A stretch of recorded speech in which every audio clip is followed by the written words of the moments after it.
दोस्तों, वीडियो के इसी गुरिल्ला शिल्प में मैं आपको हिंदी की सबसे पुरानी संस्था नागरी प्रचारिणी सभा काशी से जुड़े हुए कुछ किस्से सुनाना चाहता हूँ, जिनमें से पहला किस्सा ये है कि आप सब बेहतर जानते हैं कि 1893 में नागरी प्रचारिणी सभा की स्थापना हुई और 1953 में उसकी स्थापना के 60 बरस पूरे होने पर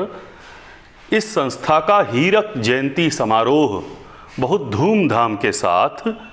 बनारस में मनाया गया। ये 60 बरस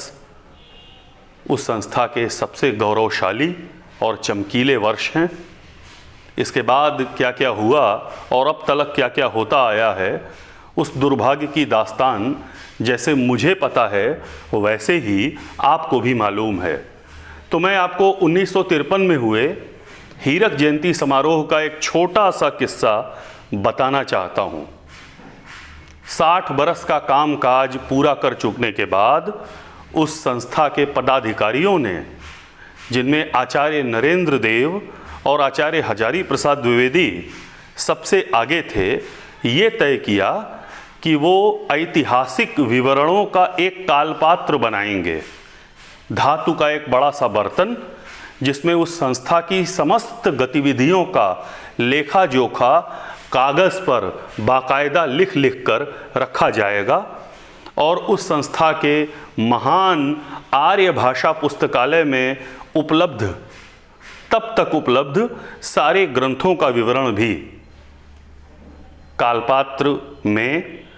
ऐतिहासिक विवरणों का, पुस्तकालय में मौजूद सारी किताबों का, दुर्लभ हस्तलिखित ग्रंथों का, पांडुलिपियों का विवरण तैयार किया गया और उस कालपात्र को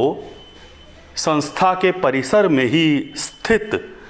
स्थापना स्थल के चबूतरे के नीचे यत्नपूर्वक गाड़ दिया गया। इन दिनों जब उस संस्था के दुर्भाग्य के दिन पूरे होने को हैं, मेरे मन में एक इच्छा बार बार उठती है किसी लहर की तरह कि उस कालपात्र को, उस गड़े हुए बर्तन को ज़मीन के नीचे से बाहर निकाला जाए, वो विवरण पढ़े जाएं और उन विवरणों के आधार पर सभा परिसर में मौजूद इंटेलेक्चुअल प्रॉपर्टी, बौद्धिक संपदा